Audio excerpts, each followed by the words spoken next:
I'd like to welcome you to the third session that the DMP workshop has had. This will be the final in-person session because our goal is that we're going to have this as an online training in about a year to a year and a half. My name is Julie Harden-Stouter. I'm the director of the new group within land building and real estate called the Department of Project Management Resources. And I'm excited to see everybody here. We're hopeful that you find this a beneficial morning to spend with us. We have a great group of presenters. The focus today is to help you understand the Stanford project delivery process as it relates to the procedures, policies, the resource, and guidelines.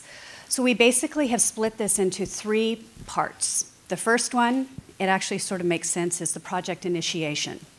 The second one that we're going to go into will be about the planning and design of a project. And then the third and final session will be about permitting, construction logistics, and closeout. I'm going to start by familiarizing yourselves with a policy that you may or may not know about. It's actually a guideline. Craig Tanaka is going to talk with us shortly about the Form 1 process. And I'm actually going to read a definition of the DMP policy. And this is specific to some language that comes from the Form 1 guidelines as well as the DMP. So let me get my glasses on here.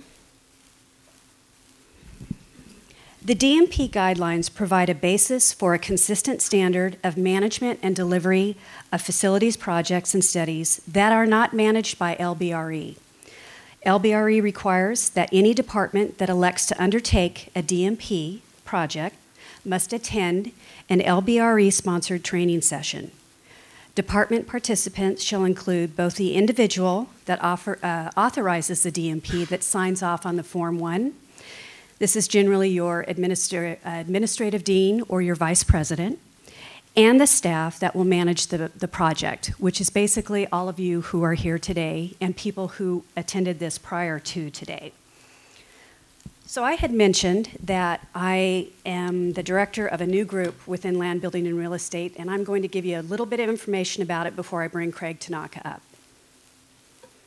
So there are roughly 20 schools and departments across campus that select to manage their own capital construction, small renovations within their schools and departments, versus using the Department of Project Management, which is a professional project management group within land building and real estate.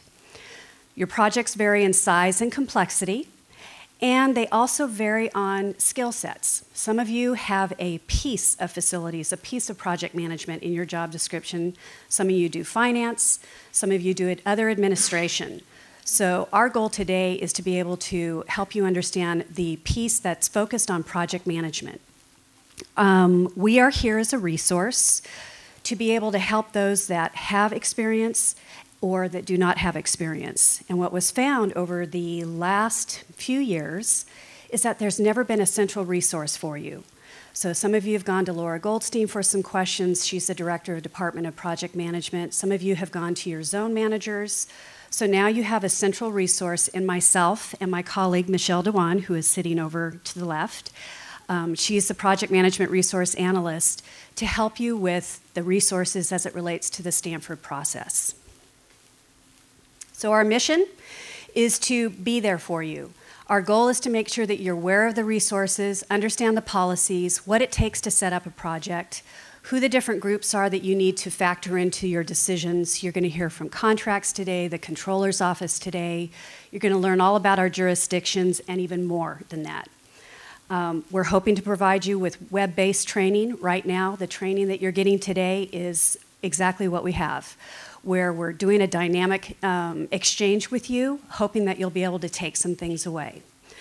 Again, it focuses on Stanford project delivery. It does not get into the skill sets that you have as a project manager. Our assumption is that you already have those, so you understand what that involves. We just want to make sure you know about the resources within the university and how to incorporate them. So our vision is threefold. Over the last, the group started in mid-June. Jack Cleary and I have gone around and we've met with your academic deans.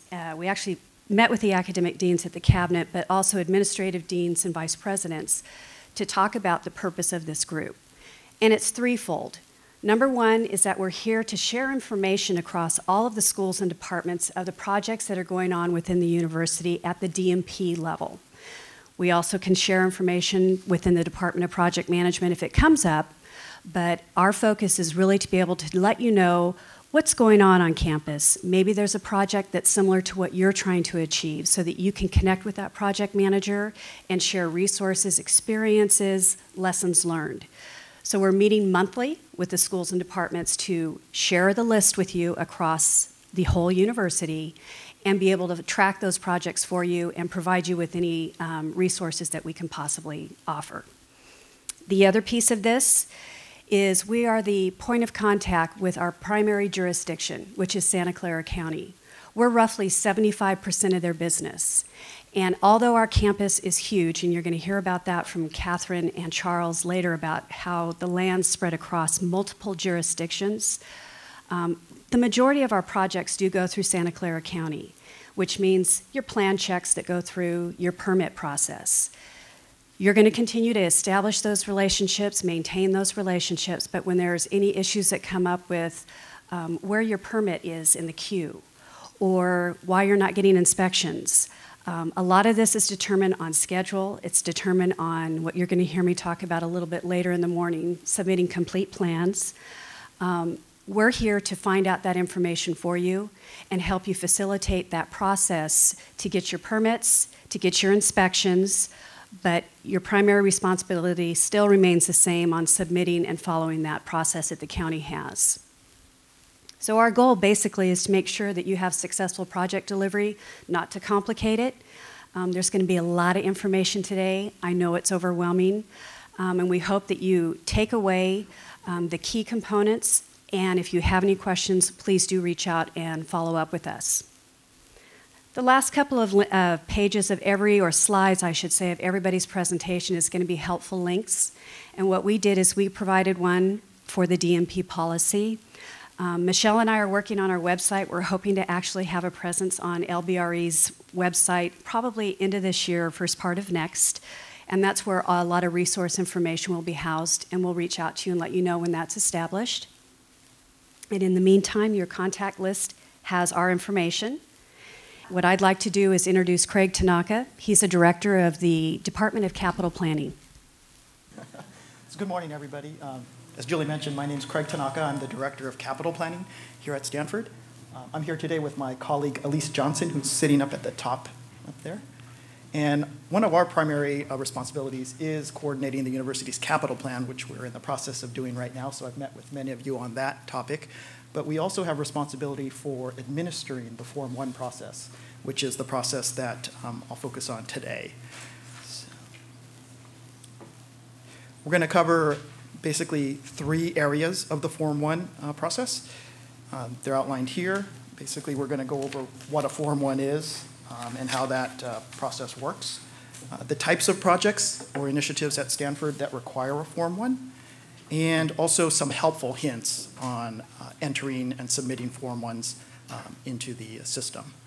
So with that, I wanted to give you a little overview. This is a flow chart of the Form 1 process, but I wanted to back up a little bit and give you some history on the Form 1 process. When I first arrived at LBRE, early 2000s, it was a paper-based process. So the Form 1 was actually a piece of paper that described projects. It was carried around to different units and approvers, wet signed with a pen, and filed away and processed in that method. Towards about 2002, the university decided that that wasn't a really an efficient or Stanford type of process, and an electronic system was developed, and that's the system we have today. Moving forward a month or so, we're actually redesigning the Form 1 website to bring it up since that 2002 system was developed. So it's getting to be more with the current web-based products. So as far as the Form 1 process itself, it all starts with the schools and areas, and this first top box here of the 6 is the initiator, which is a representative from the school or department. And the Form 1 system is a closed system at the moment. Not everybody at Stanford can actually enter a Form 1. You have to be authorized by your department. Certain departments have selected individuals to enter Form 1s for coordination purposes. But as a Form 1 is entered, it goes through an initiation and then a approval process through the department first. In the new Form 1 process, the dean or the vice president's delegate will be required to approve all Form 1s, so that's something new that's not in the current, wasn't in the current system. Once all of the departmental approvals are completed, the Form 1 comes into capital planning, our group, and we do administrative tasks such as confirming the funding source, making sure that if there is a project that's using some central funds or GUP, square footage, which I'll mention in a minute, is all approved in the capital plan process for coordination. And then we'll route that Form 1 through land and buildings, possibly through the provost if it reaches a certain dollar threshold, and then it will go to the either capital planning or capital accounting or the fund accounting group within the controller's office for establishment of a PTA for that specific project or initiative. So that would be in this case here. And then at the very end, we send out a final notification with the approved Form 1 attached to the initiator, plus a large group of other individuals for coordination.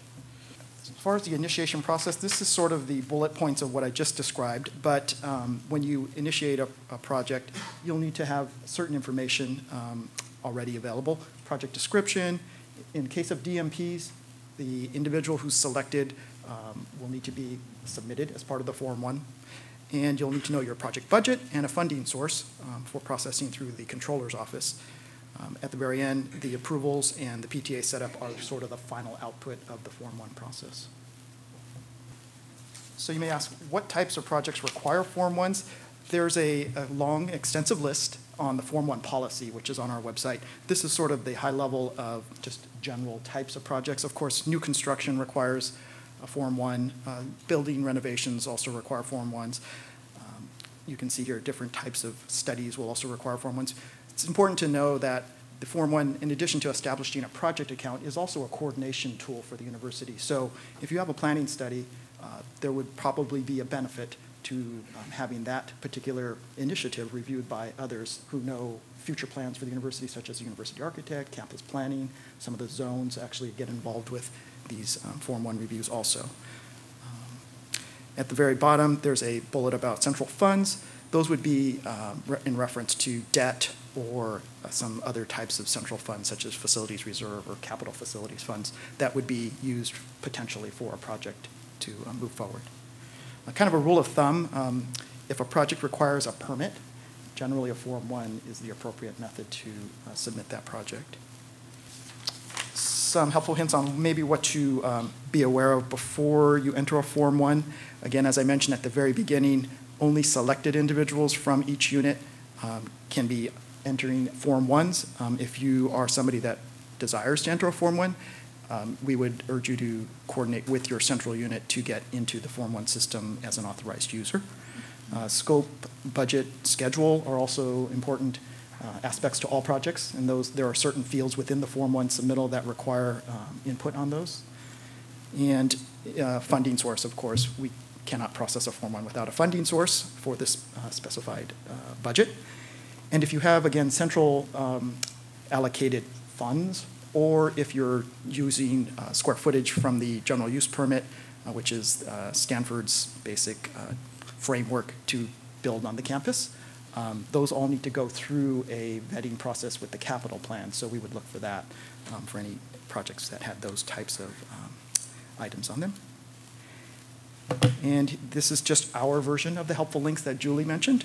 We have the Form 1 policy link and a couple of other special fee types of links, which are the GUP entitlement fee, which applies to new square footage built on the campus. There's a special fee for that. And the Stanford infrastructure, otherwise known as the SIP policy, which applies to all capital projects. It's a 4.6% fee on your project, which should be incorporated into any budgeting for that project. And then there's a section in the admin guide, which also references the Form 1 and these policies. And if you care to, you can go to our website and look about capital planning. These are the contacts in my department. Feel free to contact me or Elise, and Alice Wong is our administrative support. So with that, I'd like to introduce Elliot Elfie, who's the Director of Capital Accounting, and he'll talk to you about some of the Controller's Office issues. Hello, I'm Elliot Alfie, the Director of Capital Accounting. This is better. My group is responsible for the accounting related to the construction and real estate projects, as well as debt and fixed asset accounting. And we're involved with all capital projects, whether they be on campus or off campus. We're also responsible for the monitoring of the gifts that are related to those projects. And the best thing about us is that there's no additional cost for our services to you or your projects. So take advantage of us. Very few things are free on campus. Today I'm just going to talk to you about a few things about what we do, the differences between fund accounting and capital accounting, and regardless of who manages the projects, whether it be you or LBRE, we're providing the same service, the same level of service, and we're doing the same thing day in and day out. Our mission is really focused on ensuring that the university is spending its funds properly, and whether it be school reserves, sponsored research funds, gifts, or debt, we're there to make sure that it's being done properly and that the accounting for those funds are being done properly so that you don't have to worry about it. To accomplish this, we can't do it alone. We really need the help of everybody in the room, everybody that's involved with capital projects. And in order for us to get the help from you, we're there to help you. It's really a partnership between all the groups involved. And we're there to help you expedite some of the processing, the requisitions, or journals. We're there to help you answer questions regarding accounting policy. So we really want to be there with you, working together. So capital accounting and fund accounting, there are similarities between the two groups. There are also a lot of differences, mainly in the services that we provide. It's not that we have better services than fund accounting, but they're just different. We have a different focus, and we're really there focusing on just capital projects. The fund accounting group is responsible for setting up PTAs for non-capital and for non-sponsored projects. Whereas we just focus on the capital side. We direct funds, or we actually do most of the fund transfers for the capital projects between the schools and the capital accounts, whereas fund accounting only does the transfers for funds that are related to pending funds, DAP funds, let's see, merge pool, and FF&E. So they're really not involved much with the capital process. Also, we add an additional level of controls and budgeting that you don't get usually on your non-capital projects. We add additional information to the Oracle system and to our debt and capital database so that the reporting, there's more reporting options, and it makes it easier for you to pull out the information that you need to know, and that there's more controls in place.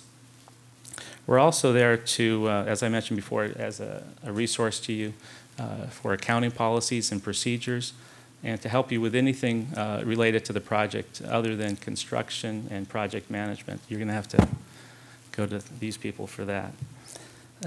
Fund accounting, as I mentioned before, really focuses on the non-sponsored and non-capital side.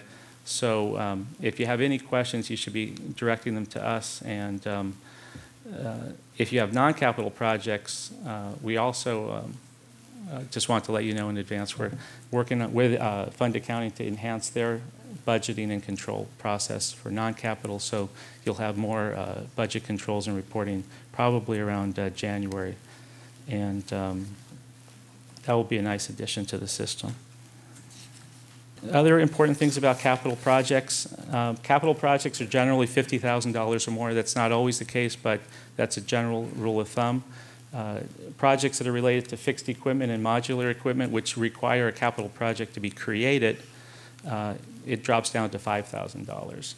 If your project is over $50,000, it doesn't always mean it's a capital project. It means that you have some more questions to ask. And in the new Form 1 process, there will be a decision tree. If you answer probably 2 or 3 questions, the system will tell you whether or not it's capital or non-capital. You don't have to worry about it.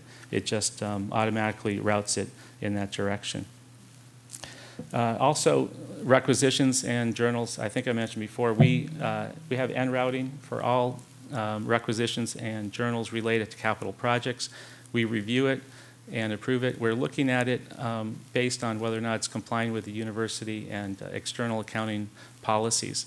We're not looking to see whether or not you're making the right decision. That's up to you. So all we're looking for is making sure that it's hitting the right accounts and it's hitting the right awards as well. We're also adding a lot of information into the system. Some of you might be familiar with our OBI reporting or our capital database.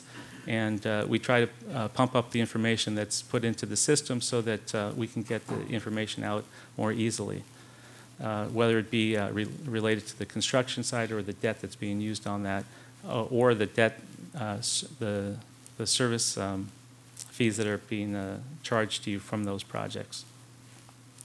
So what type of charges should not go into a capital project? Rush check fees. That's one thing that hits the most that shouldn't. And we often charge that. We find it and charge it back to your department. Any administrative expenses that you have in your office that are normally charged or incurred regardless of the project should not be hitting the projects. Overhead expenses, salaries of admins or employees, and just anything that's not project related shouldn't be hitting the projects. On the debt side, if you're using debt for your project, and that's very common, it seems like these days, we shouldn't have any non-capitalizable expenses hit debt. We often use tax-exempt debt, which has a lot more restrictions, and it has to be capitalizable expenses. So again, check fees shouldn't be hitting. Internal parking is a big one, and other non-capitalizable expenses. If debt is used, there's going to be some restrictions or concerns about how the space is being used. And we do monitor that with you. We send out annual compliance questions. And you should just be aware that if you're using debt, and usually tax-exempt debt, that the use of the space is limited so that we're not doing anything that's private use. Reporting. We have about 4 different ways for you to get the information that you need from your projects. We have the regular Oracle, the Report Mart 3 reports, and that have been around probably for the last 10 years. We've also created some core Oracle reports that bring in information from multiple systems, including iSpace and Postgrads. You can get reporting on your project, including gifts and outstanding pledges. You can also get forecasts of when the pledges are going to be paid. So if you're using debt and you're bridge financing your cost, you can find out when those pledges are scheduled to come in over the next 5 to 10 years or so. We also have some quick query tools within our system where you can find out the summary information in terms of activity by PTA or the amount of debt that's on the project or what is being charged to you on a monthly basis or an annual basis. And we also have OBI reporting, which is a nice ad hoc reporting tool that also allows us to create some preset reports where you can just access it on a daily basis or anytime you want and find out what's happening to your projects. And again, we've got graphing that shows the gifts, the different types of spending, when the money is going to be paid, or when the gifts are expected to be coming in, et cetera. So it's a really nice tool that you should take advantage of. So the last 2 slides, as you know, are going to be helpful links. These are websites that we think might be of use or that we direct people to the most often. And also contacts within our group that are head of groups or areas that can answer questions for you anytime you have them. As I mentioned before, we really want to partner with you, and we're there to help you, so take advantage of our services. So up next, all the way from Porter Drive, is Steve Attell with Procurement and Contracts. Thank you. Thanks, Elliot. The long drive from Porter Drive. I'm Steve Attell, and we'll be discussing briefly this morning how to walk through the procurement services that we provide and more specifically, issues on how to get your recs through the system, how to get purchase orders processed, and on a little more complicated side, contracts that are needed for construction services. The link at the bottom, I think most of you are already familiar with right now, and that's the FinGate website. If you're not, go ahead in there and take a look at that website, because most of the information that we talk about today is included somewhere in that website, including questions and answers, and it's a very helpful resource tool. Specifically, the bullet points that I'll be discussing are purchasing assistance, how to select a contractor, what to do when requesting a contract, and the specific, really critical items that are required within the contracts themselves. I'd like to start off first. As many of you know, the Financial Management Services, which includes the Purchasing and Procurement Department, has gone through a lot of changes over the last 18 months. These process improvement changes have been quite striking, actually, and we've really tried to reduce the amount of time that it takes to get your projects through. And one of those is the purchase orders of $25,000 or less that are not contract related can be done now within the department. Now, in that, most of you are probably familiar now with the ZIP system, which is a direct result of how that works. And within the ZIP system, I want to clear up one probably misconception about this. In the ZIP system, when the project was rolled out, I don't know, 6-7 months ago, it said that purchase orders now will go through the system within 24 hours. When we're discussing purchase orders, that's generally true, and that's been a huge improvement in rolling out purchase orders in a short amount of time, including the ones that are over $25,000 that the purchasing department processes. Our goal is to try to maintain a 24-hour turnaround on those purchase orders. The misconception, and was probably one item that has generated a lot of help tickets, has been in the area of contract processing. And my note here is on lead times is when you're requesting a contract, by clicking on the requisition where it says contracts required and you click yes, that goes directly to us in the contract department. Contracts they're more involved and they take more time to do than purchase orders do. For example, if you're requesting a construction service from a contractor, we will process all that information. We have to go through back and forth with the contractors and basically get the terms and conditions agreed to and so forth. And if the contractor sits on the contracts that we send them for 2 weeks or 3 weeks, in some cases it takes a lot longer. Obviously, we're not going to make that 24-hour turnaround there, so that really doesn't apply to contracts. Our contract time, because we've gone to a paperless environment now, has been greatly reduced in the amount of time it takes us to turn these contracts around. But to get one out in 24 hours is fairly rare. We have gotten contracts back recently for smaller services in 2 or 3 days, which is extremely fast. But generally, give us enough lead time so that we can process those contracts for you. If you do run into problems along the way, there's a lot of places that you can go to request information to find out what's going on. And the grayed out box below, you can navigate to the FinGate Financial Gateway site. You can submit a help ticket directly, as many of you do. You can email Buying and Paying Support Center directly, or if all else fails, give them a phone call. You'll probably end up in a queue, but they'll return your call, and it's a great resource to find out what's happening with your project should you have any problems. Selecting a contractor is a critical feature that more responsibility has been placed on TMPs now because of the higher limits and the scopes of work that can now be undertaken by the departments. Almost all contracts that you'll do will probably require some form of a request for proposal or an information from bidders. Secondly, If the project's in California, which most of our projects are here internal to the campus, make sure that your contractors that you want to invite to be a proposer is licensed in the state of California.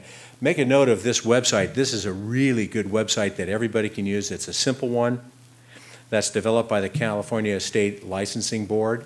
And in that, if you know the contractor's name or you have their license number or other ways of actually locating them, you can look them up directly through the state of California. You can find out if the person that you plan to use or the firm you plan to use is a good one, or maybe their contract has been revoked for some reason, and it even discusses the reason for the revocation.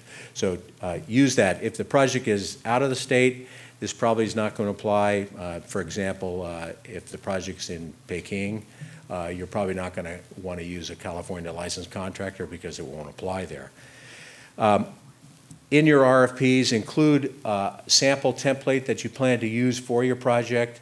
If it's a construction agreement, a construction project, you'll want to include a construction agreement along with the applicable general conditions that goes along with that.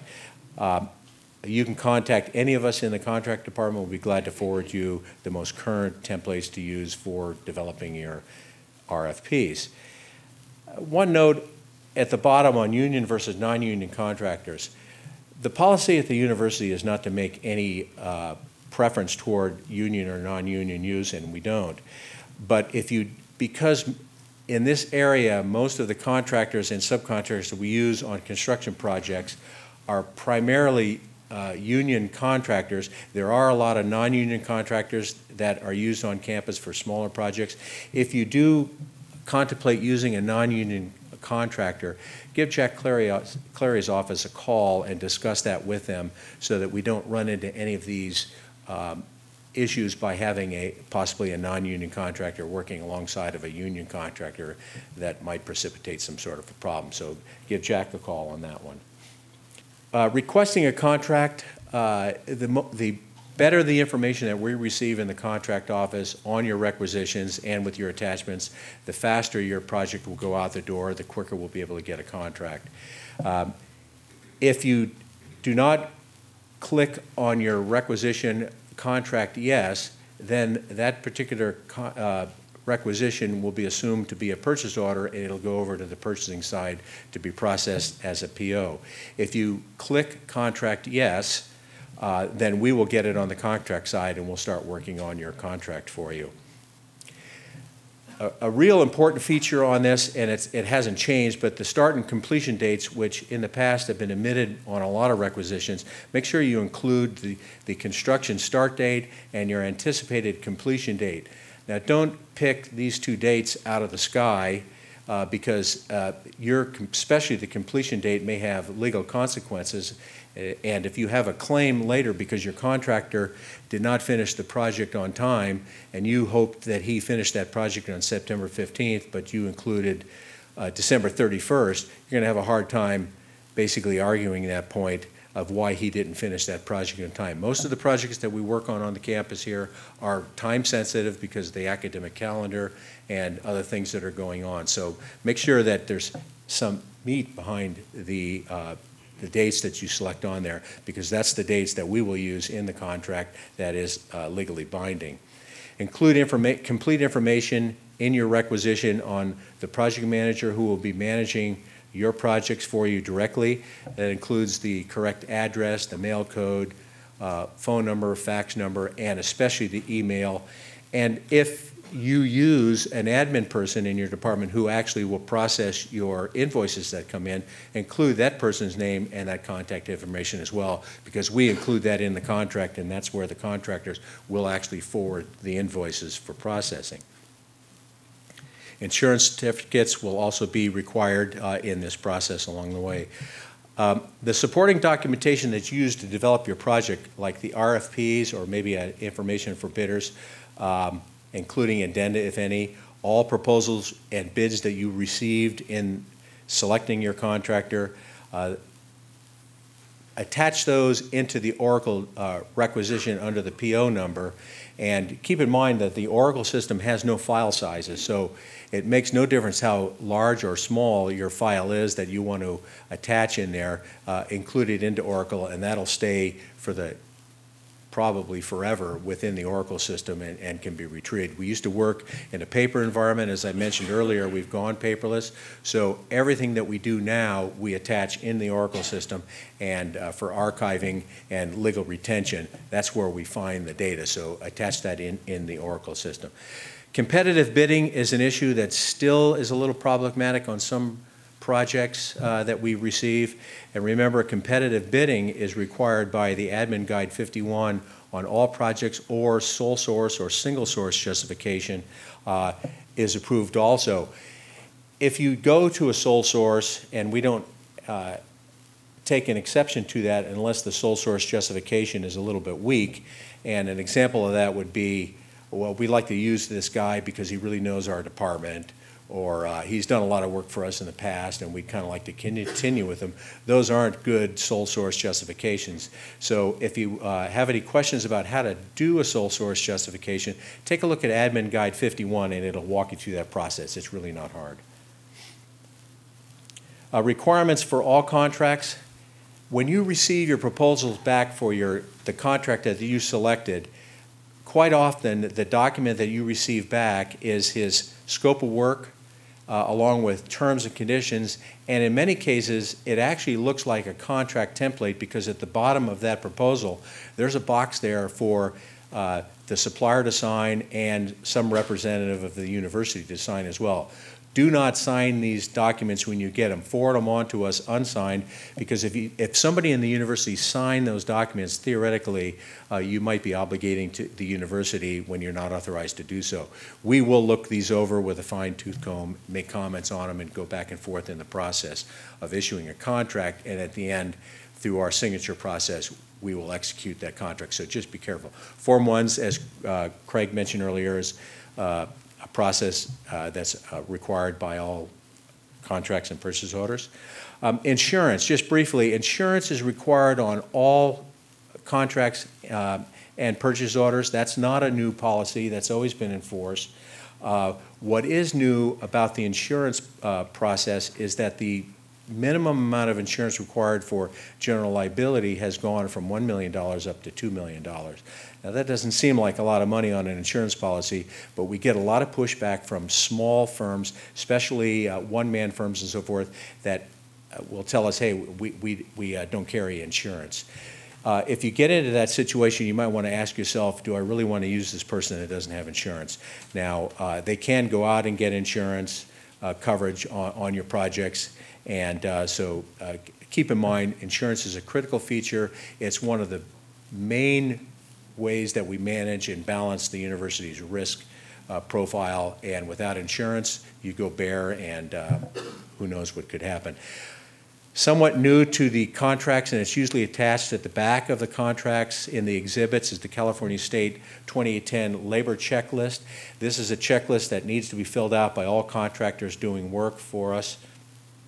And basically what it is a document that if it's a bargain unit, i.e. a union contractor, it's pretty simple. It really was designed by the state of California to ensure that non-union contractors are actually paying their employees for the work that they do. So this forms that your contract will not get executed unless this form's in place. Payment of performance bonds and or a letter of credit or a bond waiver is required for each contract, each construction project, which will be signed by the Form 1 approver. There's an automatic waiver feature that we have in place, which is $50,000 or less. The bond or a letter of credit requirement can be waived. All that requires is confirmation between the contract advisor that's working on your project and your department, as long as you agree that you want to waive the bond requirement. If it's under $50,000, then it's automatic. You just memorialize it in your email, and that's the end of that. Otherwise, the bonds will be submitted by the contractor and placed in the file.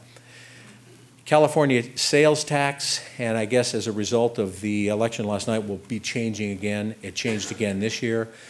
Just keep in mind generally that if you're purchasing goods, usually sales tax is a component of that. Do make sure you budget for that.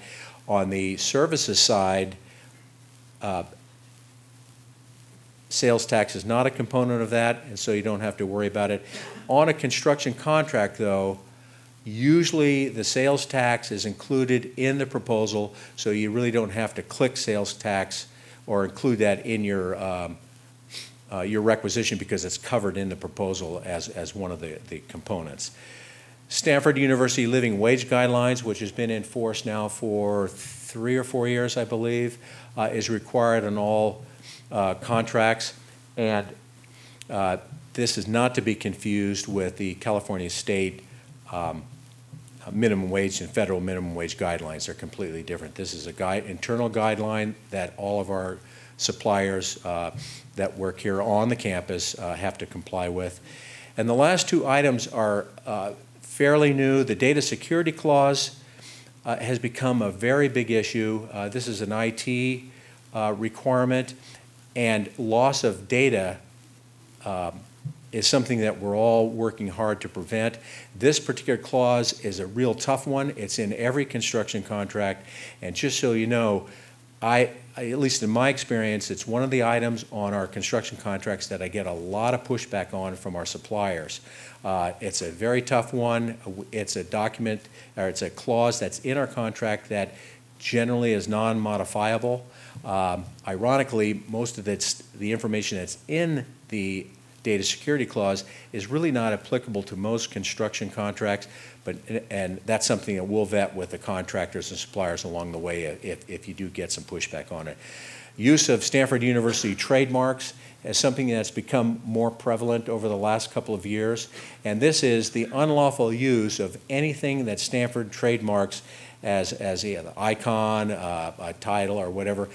A lot of you have probably walked around the campus in the last year or so, and if you look at, you'll see them on a lot of garbage cans actually. There's a little placard on there that says the use of commercial photography is prohibited on the university and so forth. That's all kind of an outgrowth in this university trademark policy, which has been enhanced over the last few years. Again, as Julie said, we're a resource unit. If you have problems either with your purchase orders or contracts, do call us, and we'll be more than happy to help you. You can, again, as I mentioned earlier, look at the FinGate website, and most of that data is contained on there, and the California State License Board, which is great help on contracts, that's shown here. Keep that on your desktop somewhere. Again, if you need to contact any of us in the contract office that have to do with your contracts, you can contact any of us on the contact sheet below. If it's a purchase order related process, then contact Patricia Moss, and she'll be glad to help you.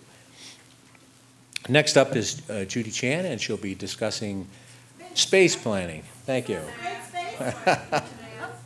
Good morning, everyone. I know it's very important to have questions about the nuts and bolts of how it's going to get done, because we're all in this together to try and get our renovations, our remodels, our redesign of our spaces, which is what we're involved with, done in support of the academic mission. Okay, so ours is a very short presentation.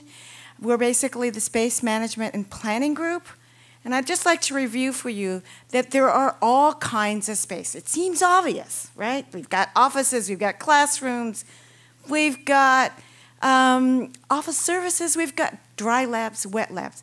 The aspect of space that I'd like you to consider is that we have a finite amount of space, essentially, on this campus, and we keep having the need to redesign those spaces, make them more efficient.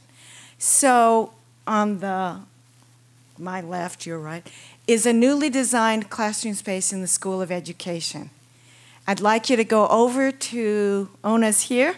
I'd like you to go over to Sarah's hall, because you'll be able to see how that space is being used in a different way. It's not only the area where there is lectures that can be hosted, but also space for breakout sessions, We want to think differently about space, how it can be used more efficiently. Last night, the night of the elections, Wallenberg first floor was an amazing hot spot of energy. The journalists there were experimenting with how to use that classroom space differently. International guests wandered in.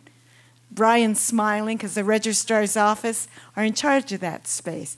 It was dynamic. It was a space that was vibrant for 40 or 50 students, interacting with each other, interviewing each other, large paneled screens up there. It was working, and it was amazing. So what we want you to do is you look at your spaces and how it's used, is how it might be different, how your ideas of office space might be reduced, how it might be cubes, which we have space guidelines, or how it might be an open landscape. That's a trend. Some of you may or may not know that we have over 15 million square feet of space in over 700 buildings. And we work with you to manage this space. Additionally, what we really are trying to say is space is a resource, just like water, air, clean air, and land. And we need to do this together in order to support the mission of the university. We're doing this in the context of a broader picture. Craig mentioned the Form 1 and the 3-year forecast for the capital plan. We also have something that Dave Lennox is going to speak to about the campus plan, and we have a land use plan that Charles Carter, Catherine Poulter will respond to.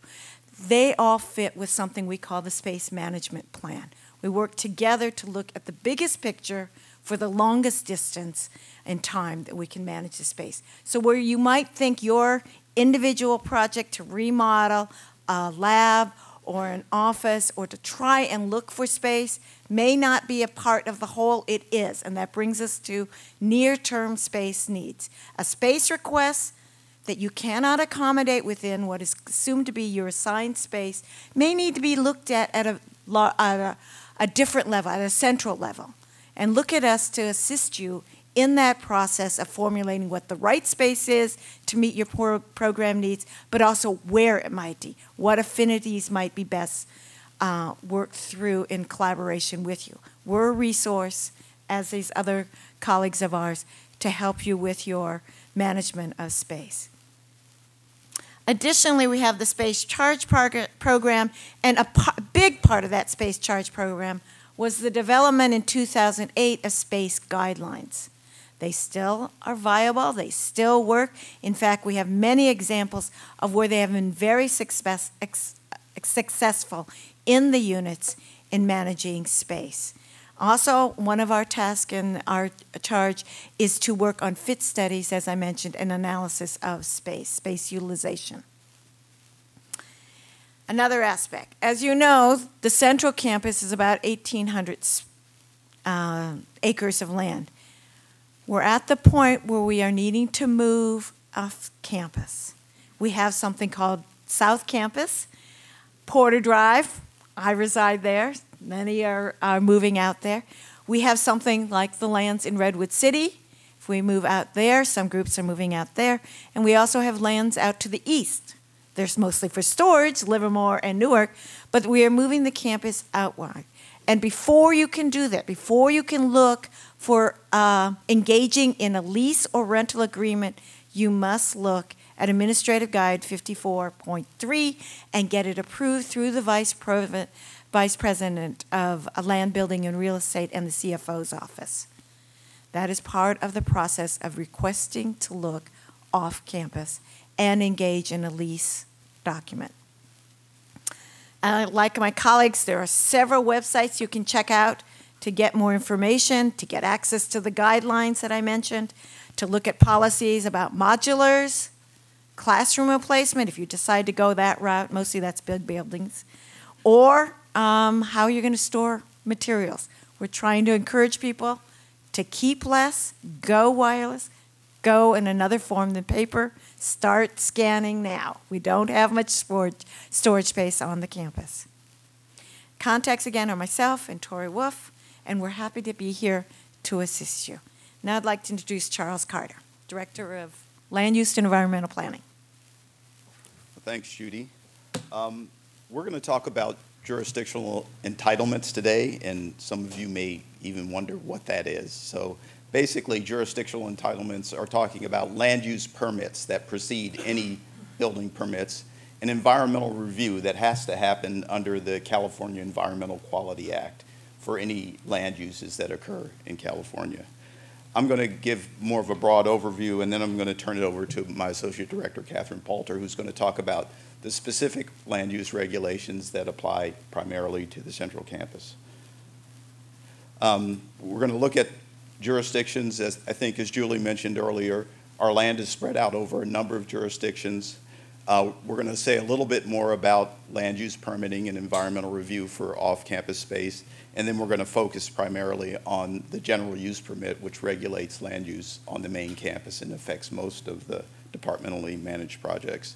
And also go a little bit deeper into environmental review and the protection of resources that you have to do under the Environmental Quality Act. Specifically, cultural resources and biological resources come into play a lot when you're looking at campus land use. We do have lands in 6 different jurisdictions. The ones you're going to be mainly concerned with are Palo Alto, which is the medical center area, and the research park area. A lot of us are at Porter Drive, and those are the 2 big areas in Palo Alto where you will encounter regulatory oversight by Palo Alto.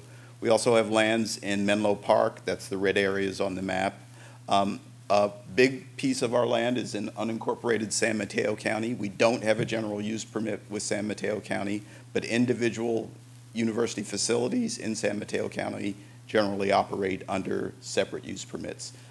2 good examples would be Jasper Ridge Biological Preserve, which is over 1,000 acres in San Mateo County, operates under its own use permit, and the School of Medicine and the Department of Comparative Biology have a animal holding facility out there that operates under a separate use permit. Again, the bulk of the campus is unincorporated Santa Clara County. They're the primary land use regulating agency for the campus, and we have a general use permit that Catherine's going to talk more about that regulates land use there. What can our office do relative to these jurisdictions? We track how they regulate our lands primarily through general plans and zoning. Those are the rules and policies that tell you how you can use the lands, and we're familiar with those, and we can tell you whether or not you're going to have a land use permitting issue in these jurisdictions. And they also do the environmental review that's required under California law.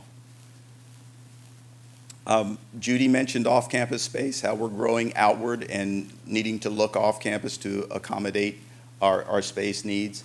What we have on the screen here is a picture of the Stanford Research Park. It's managed by Stanford Real Estate. In many cases, there's a secondary landlord, someone who has a long-term ground lease for the property there. And although Stanford Real Estate is the ultimate landlord for these lands, you're often dealing with a long-term ground lessee if you're looking at space in the Stanford Research Park.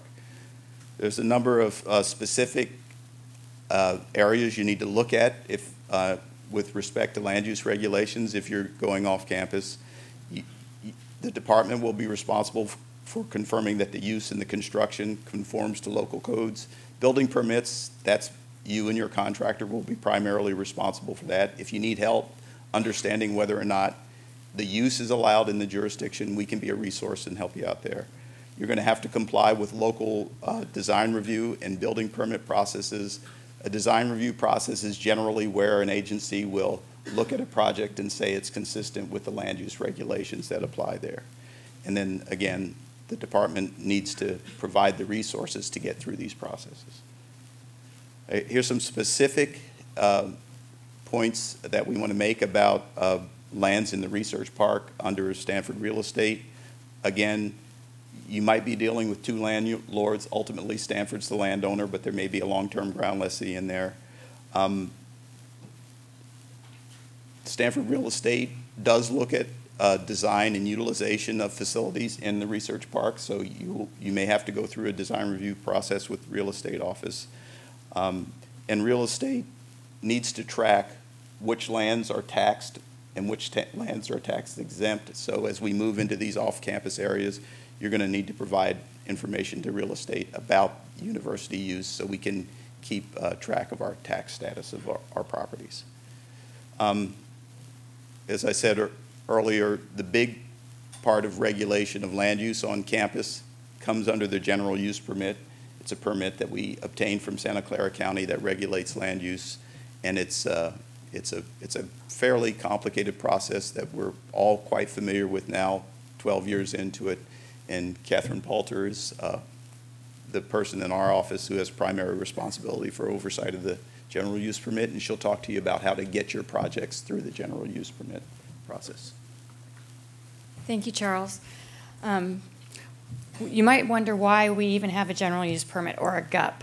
Our academic campus in unincorporated Santa Clara County is zoned A1, or for agricultural use. We, obviously, with our academic use, don't comply with that, but we're allowed to do our academic operations with a conditional use permit. And rather than go and have every single project get its own use permit, like we do in San Mateo County, we have traditionally gotten a sort of an umbrella permit or a general use permit, which allows our academic operations and a certain amount of additional growth. The last one that we got, it's actually our third one, was in the year 2000, and it allows 2 million square feet of academic growth, up to about 3,000 new housing units and a certain number of parking spaces.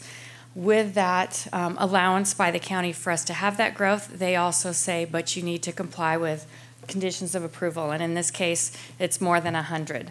And they track that through an annual report every year.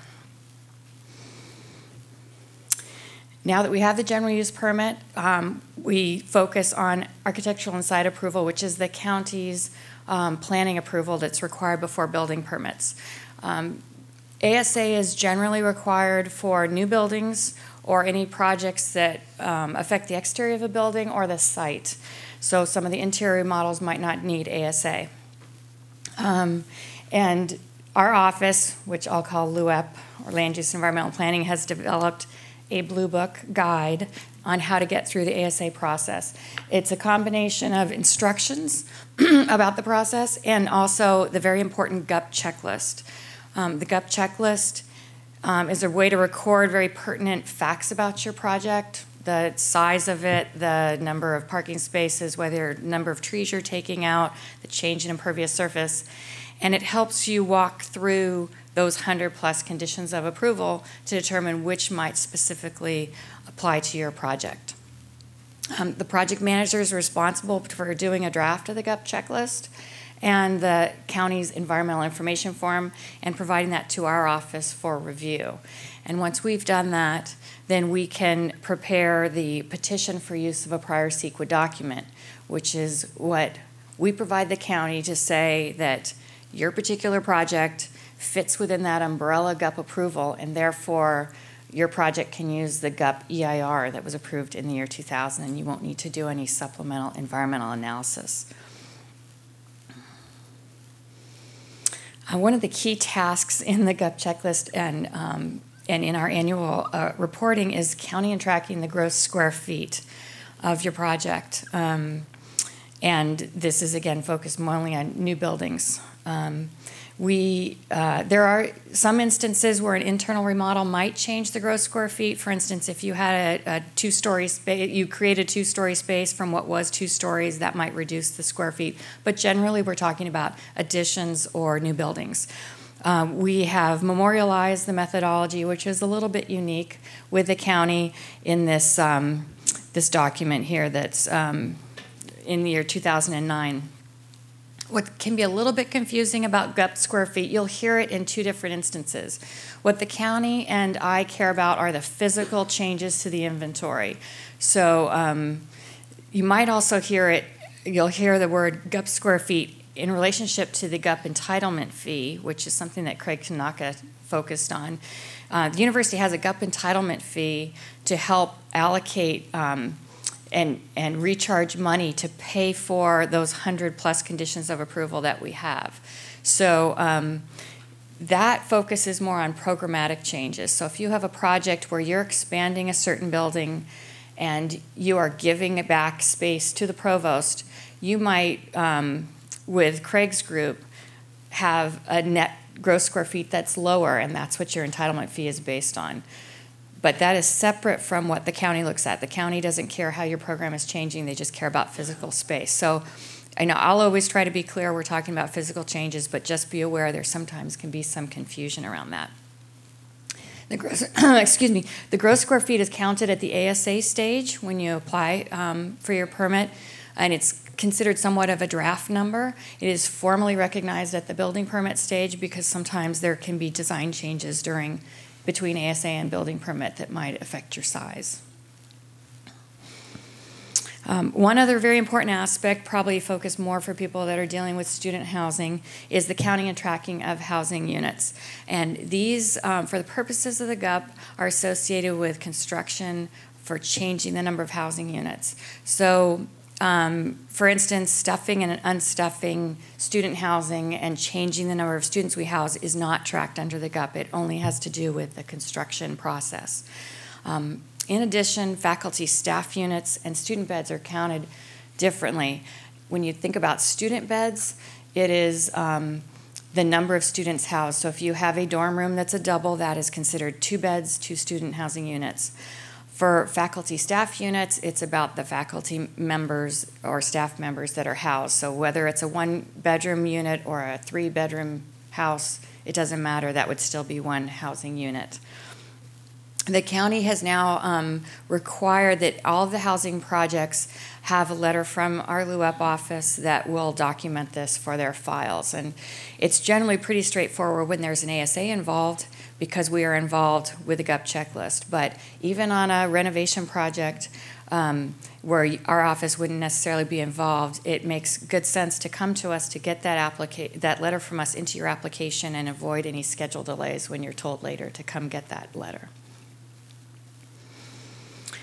The couple of resources that Charles mentioned that are often key here are cultural resources, and that's primarily with Dr. Laura Jones in 2 areas. Archaeological resources are those resources underneath the ground which can be on our campus either Native American or historic, something like the 1905 Gym Foundation that was underneath the big concert hall. Those are both archaeological resources. So if you have any sort of trenching or ground disturbing activity, you want to get with Dr. Jones ahead of time to see the likelihood that your project will involve these resources. And in addition, when you are doing your work, if you see any resources as you go, you come across horseshoes or broken bottles or, old bottles, then you would want to stop work and call her as well. She's also very involved on historic resources, buildings that are more than 50 years old, and Dave Lennox will talk a little bit more about that because his office is also involved in that. The biological resources, and I'll particularly highlight here the California tiger salamander because it can have the most effect to your project. The salamander has both local protections under the county and CEQA, the State Endangered Species Act, the Federal Endangered Species Act, and it is located, breeds in Lagunita and lives in the area around Lagunita. This red line here is not a hard and fast line. Can't guarantee you're safe outside that line, but it's a general guideline for if you have a project in there particularly disturbing the ground, you ought to contact Dr. Lahner for any advice on how to proceed with that. In terms of our helpful links, we have our website and the Blue Book online. The Stanford Community Plan is the county's general plan aspect that deals just with Stanford in terms of land use policies. And then we have a direct shortcut to the GUP checklist itself. And then we've listed our primary contacts for both LUEP and heritage services.